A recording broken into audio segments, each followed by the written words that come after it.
How do you see Google evolving in the next 5 years? Obviously, there was talk a couple of years ago that they were looking to invest into Facebook, and obviously that didn't quite work. Well, but remember, Microsoft got to invest into Facebook at like some ludicrous valuation a couple of years ago. That doesn't look so ludicrous now, but you know, I think the interesting thing is no one knows what's in those deal terms and whether that precludes Google from getting Facebook data out, and whether Bing might be able to get Facebook data, and those kinds of things.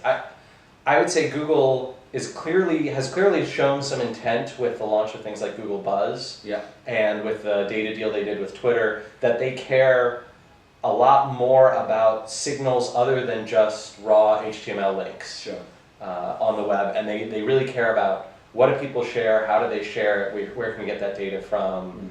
I think if they could, they'd love to spider and index and use everyone's Gmail, right, to like. And I guess we don't know that they don't, right? In some ways. Well, there's obviously the whole talk of Google Analytics. You know, are they taking data from that? So I'm sure that. I mean, there's no doubt about it. They're taking data from it. The question is it being used and applied in individual kinds of ways, or is it being applied in a macro way that then says, oh, okay, you know, web traffic tends to look like this. This is oddities. This is, you know, good areas. We should focus on these things, or try and get, you know, spider this kind of stuff because it looks like there's lots of traffic going here and we don't have any content from that place. Whatever. So I would say that the future of Google is to expand the signals that they look for in terms of relevancy and popularity, as well as, you know, and they showed this off with their move to the new interface recently. Was that a couple weeks ago? Yeah, it was about 3 weeks ago. You know, and I think that really is around saying that people care about more than just 10 blue links, which is interesting because Google was the classic kind of like win with 10 blue links, even though Ask and Yahoo and Microsoft were coming up with crazy. Have you tried this search? Oh, this is the most popular search today. 3D, you know, 3D search, Ask 3D, and now Google's looking more and more like their competitors did like 4 or 5 years ago. It's funny. There's still, for me, Google is just a million miles apart, and it's just, I think a lot of it is down to simplicity. Just, you know, if you look at, you know, the homepage. But they're definitely getting away from that simplicity a little, right? Like, their first initial landing page, you know, the search box for 2 buttons, that will always be there. I'll never see that changing, to be honest. I don't know. What do you think? Do you think they could start maybe putting news in, maybe change it to iGoogle? I wouldn't completely rule it out, right? So if search becomes more saturated and Google feels like they're on the defensive around, let's say that Carol Bartz has a lot of success at Yahoo, Zuckerberg has lots of success with Facebook, like dominating the advertising sphere, and display advertising and brand advertising on the web takes significant leaps forward because of personalization and social and all that kind of stuff. Google might feel threatened enough that they would maybe make some efforts. I can see it. Have to see. I can see it. See what happens. I know, we'll do this interview again in 5 years.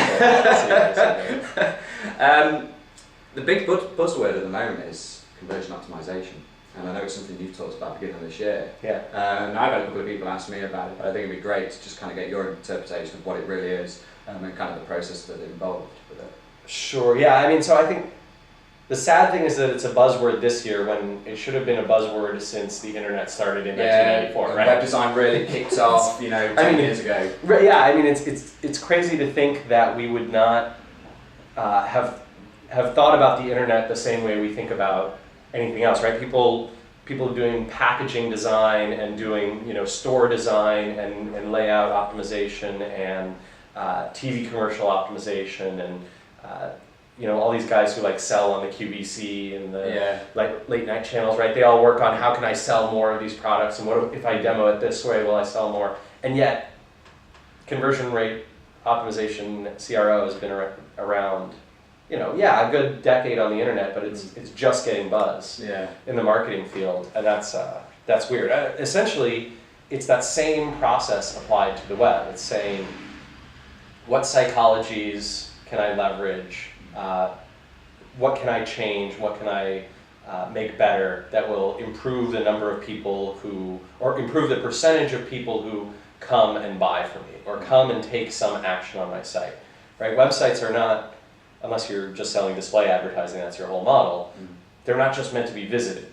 Like, websites want people to take action. Even sites that sell display advertising want you to sign up for their email list, want you to click on their ads. So the whole journey through a website, effectively. Yeah, right. And you want actions to take place. I think when we all go on the web and we want to find answers to questions, unless it's just find an answer to this one thing and all I needed was that piece of knowledge, we all want to take action on the web too, right? When I go to a site, I want to find a great email list that I can sign up for. I want to find great blog posts that I can share around, and I want to find cool infographics that I can tweet about, right? So great stuff. There's inherent value in optimizing our process. Yeah. And so I would urge anyone and everyone to go read about conversion rate optimization. There's lots of good posts out there.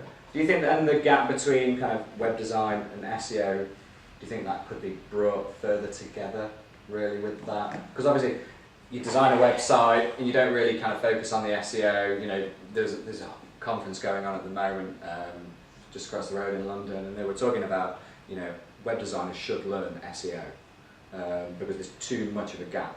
So you design a website, it's just not SEO friendly, for an example. Well, and this is, I think, there's also that same gap with SEOs need to learn conversion rate optimization, right? We need to be making sure that we're not focused on just driving the traffic, but on getting the traffic to do the thing that the customer wants it to do. Yeah. So it's, if you rank number 1, you still might not get the orders that you want. You'll get the traffic, but you won't get the orders. I would so rather be, rank number 5 and converting, 5 or 10% than rank number 1 and converting, 1 out of every 200 or 300 visitors. Great. Because just every visitor you're missing out on is a lost opportunity. Yeah, exactly. Okay, fantastic.